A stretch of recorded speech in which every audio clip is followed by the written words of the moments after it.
और रेखा और कोण, इसके बारे में जो है कि हमको पढ़ना है। तो देखिए रेखा और कोण का जो है कि बहुत सारे क्षेत्रों में पूछा जाता है, ठीक है ना। तो सबसे पहले हम जान लेते हैं कि रेखा होता क्या है, ठीक है ना। रेखा लाइन, ठीक है ना।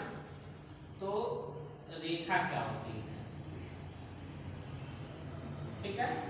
देखिए रेखा क्या होता है, इसका जो डिफिनेशन निकाला जाए, ठीक है ना।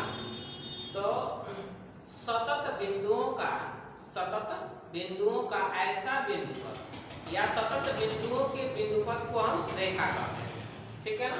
जैसे देखिए यहाँ पे यह सतत बिंदु, सतत का मतलब होता है लगातार, देखिए तो यह सतत बिंदु है, ठीक है ना। और इनका जो एरो का जो डायरेक्शन होता है वो दोनों दिशाओं में होता है, ठीक है ना।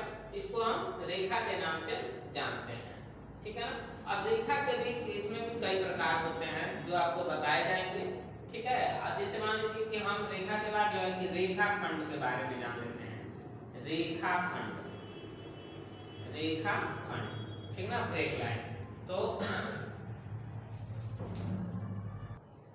देखिए तो रेखाखंड क्या होता है, देखिए रेखा के किन्हीं दो बिंदुओं के बीच की दूरी को हम जो है कि रेखाखंड कहते हैं। देखिए इसका डिफिनेशन भी बहुत इजी है। रेखा के किन्हीं दो बिंदुओं के बीच की दूरी को हम रेखा कहते हैं। जैसे यहाँ देख लीजिए, जैसे यहाँ पे खींचा हुआ है, जैसे यह देखिए यह दो बिंदु है, ठीक है ना। यह रेखा के किसी दो बिंदु ए और बी ले लिए गए, तो यह हमारे लिए जो है कि रेखाखंड का कार्य करेगा। और यह जो है मान लीजिए सपोज इसका नाम भी ए और बी रखा जाता है, ये देखिए दोनों तरफ डायरेक्शन होता है, इसे हम रेखा कहते हैं। और यह जो हमारा होता है वह रेखाखंड होता है। उसके बाद होता है किरण, ठीक है ना, किरण। देखिए तो किरण क्या होता है, जैसे किसी एक बिंदु से एक किसी दिशा में बढ़ते हुए क्रम को, ठीक है ना, या किसी एक बिंदु से सतत किसी दूसरे दिशा में बिंदुओं के पथ को हम किरण कहते हैं। जैसे देखिए इसका जो डायरेक्शन होता है ऐसे होता है, देखिए यहाँ वो कोई एक बिंदु ले लिया गया, सपोज पी लिया गया, यहाँ इसका क्यू लिया गया। देखिए इस बिंदु से इस दिशा में जो क्रमशः बढ़ रही है, इसको हम जो है कि किरण कहते हैं। तो यह जो होते हैं मुख्य भाग होते हैं रेखा, रेखाखंड और किरण। अक्सर इसके बारे में पूछा जाता है। उसके बाद जो है कि नंबर आता है एंगल, कोण किसे कहते हैं। देखिए दो कोण किसे कहते हैं, दो रेखाओं के झुकाव को, दो रेखाओं के झुकाव को हम कोण कहते हैं। बहुत ही सरल डिफिनेशन उसका होता है, दो रेखाओं के झुकाव को कोण कहते हैं। जैसे देखिए एक रेखा हमने ले लिया यह, ठीक है ना, मान लीजिए कि इसका नाम P और Q यहाँ पे रख लिया, और दूसरा सपोज किया जाए कि यहाँ पे दो एक रेखा ले लिया गया A और B, ठीक है ना। इसका झुकाव यदि यहाँ दिखाया गया आप लोगों को, देखिए अगर ऐसे या झुकी हुई है एक दूसरे पर आश्रित हैं, ठीक है ना। अगर इनको डॉटेड लाइन से हम यह दर्शाने के लिए आगे बढ़ा सकते हैं, तो यह हमारे लिए जो है कि एंगल का काम करता है। जैसे इसको हम थीटा, गामा, फाई या एनीवन कोई भी नाम दे सकते हैं। तो कोण का जो डिफिनेशन होता है वो क्या होता है कि दो रेखाओं के झुकाव को हम कोण कहते हैं, ठीक है ना। अब देखिए आप लोगों को रेखा और जो है कि कोण के बारे में बता दिया गया। अब आइए हम बताते हैं चतुर्भुज क्या होता है, ठीक है ना। तो जो चतुर्भुज होते हैं इनके बारे में हमको पढ़ना है, ठीक है। तो आइए जानते हैं कि चतुर्भुज क्या होता है।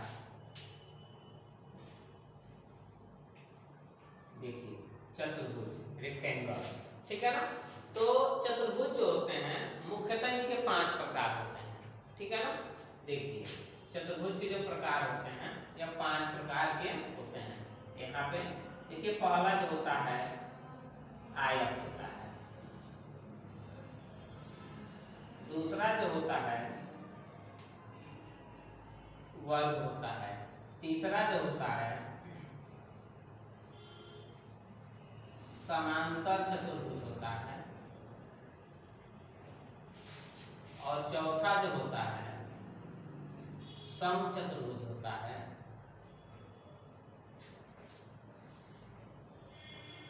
और जो पांचवा होता है समलंब चतुर्भुज होता है। देखिए यह 5 प्रकार के चतुर्भुज होते हैं, ठीक है ना। अब आइए एक के बारे में हम जान लेते हैं। पहले हम जान लेते हैं कि चतुर्भुज का जो डिफिनेशन होता है वह क्या होता है। तो तो देखिए चतुर्भुज का जो डिफिनेशन होता है इसको हम ऐसे परिभाषित कर सकते हैं कि चार सरल रेखाओं से घिरी हुई आकृति को हम चतुर्भुज कहते हैं। सबसे सरल डिफिनेशन जो है चतुर्भुज का है कि चार सरल रेखाओं से घिरी हुई आकृति को हम चतुर्भुज कहते हैं। अब देखिए चतुर्भुज ये 5 प्रकार के होते हैं: आयत, वर्ग, समांतर चतुर्भुज, समचतुर्भुज और समलंब चतुर्भुज। ठीक है ना। तो पहले हम जान लेते हैं कि आयत क्या होता है। देखिए आयत जो होता है कि ऐसा चतुर्भुज होता है जिनकी आमने सामने की भुजाएं आपस में बराबर होती हैं तथा प्रत्येक कोण जो है कि समकोण होता है। देखिए इसका अगर हम डायग्राम यहाँ पे बनाते हैं आयत का, देखिए इजीली यहाँ पे हमने बनाया है ए बी सी डी। देखिए यह आयत है, ठीक है ना, आयत। देखिए इसका प्रत्येक जो एंगल होता है वह 90 डिग्री का होता है और आमने सामने की जो भुजाएं होती हैं आपस में बराबर और समांतर होती हैं। ठीक है ना। समांतर का मतलब होता है जो एक दूसरे को कहीं पे भी प्रतिच्छेदित न करे। उसके बाद जो दूसरा होता है, यह पहला हो गया आयत, दूसरा होता है वर्ग। देखिए वर्ग का भी हम डिफिनेशन बहुत आसानी से दे सकते हैं। यहाँ पे देखिए इसका यदि नाम पी क्यू आर एस लिया जाए तो देखिए वर्ग मतलब एक इसका डिफिनेशन क्या होता है कि ऐसा चतुर्भुज, ठीक है ना, जिनकी ऐसा चतुर्भुज जिनकी चारों भुजाएं आपस में बराबर हो तथा जो है कि प्रत्येक कोण 90 अंश हो और इसके साथ साथ जो है कि इनके भुजाएं भी आपस में क्या हो, पैरेलल हो, समांतर हो, उसे हम वर्ग कहते हैं। देखिए वर्ग का जो होता है ऐसा लगभग मतलब उसका इमेज होता है। देखिए समलंब चतुर्भुज, समांतर चतुर्भुज क्या होता है, यहाँ पे हम तीसरा बताते हैं समांतर चतुर्भुज। देखिए समांतर चतुर्भुज जो होता है उसका ऐसे होता है डायग्राम, ठीक है ना, यहाँ पे देख लिया जाए ऐसे। देखिए समांतर चतुर्भुज में आमने सामने की भुजाएं तो आपस में बराबर होती है, ठीक है ना, लेकिन कोई भी कोण जो है कि समकोण नहीं होता है। या देखिए यह समकोण नहीं होते हैं, देखिए यहाँ पे यह समकोण नहीं होते हैं। तो ऐसा चतुर्भुज जिनकी आमने सामने की भुजाएं आपस में बराबर हो तथा कोई भी कोण समकोण न हो उसे जो है कि समांतर चतुर्भुज कहते हैं। ठीक है।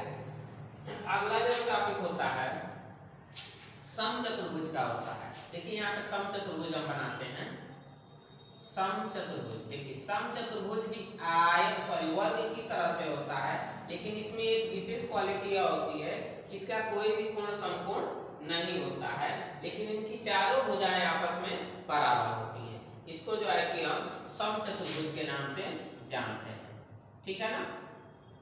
इसका नाम पी क्यू आर एस यदि रखा जाए तो कोई भी कोण इसमें समकोण नहीं होता है, लेकिन इसके भी आमने सामने की भुजाएं आपस में बराबर तथा समांतर होती है। उसके बाद लास्ट में जो आता है समलंब चतुर्भुज। तो देखिए समलंब चतुर्भुज क्या होता है कि ऐसा चतुर्भुज, ठीक है ना, ऐसा चतुर्भुज जिसके एक जोड़ी भुजाएं आपस में क्या हो, पैरेलल, समांतर, बाकी कोई भुजा आपस में समांतर न हो तो उसे हम समलंब चतुर्भुज कहते हैं। तो इसका डेफिनेशन हम यह कह सकते हैं कि ऐसा चतुर्भुज जिसकी केवल एक भुजा या एक जोड़ी भुजा आपस में समांतर हो उसे हम समलंब चतुर्भुज के नाम से जानते हैं। देखिए समलंब चतुर्भुज यदि बनाया जाए ऐसे, देखिए यहाँ पे इसका डायग्राम लगभग ऐसे बनता है, जैसे नामकरण P, Q, R और S रखा जाए तो देखिए यह दोनों अगर आपस में आगे बढ़ाई जाए तो एक दूसरे को कहीं ना कहीं प्रतिच्छेदित कर देगी। देखिए यह PQ और RS आपस में समांतर है तो इसे हम समलंब चतुर्भुज कहते हैं। तो इस तरह से जो होते हैं यह आयत के भाग होते हैं, चतुर्भुज के भाग होते हैं और उनके ये डिफिनेशन होते हैं, ठीक है ना, और जो है कि इसे बहुत ही आसानी तरीके से हम जान सकते हैं। तो देखिए इस तरह से जो है कि इनको हम बहुत आसानी से सॉल्व कर सकते हैं और बता सकते हैं, ठीक है ना। अगला जो है कि आप लोगों को इसके बारे में सेकंड पेपर के बारे में और कुछ जो है कि बताए जाएंगे, ठीक है ना। धन्यवाद।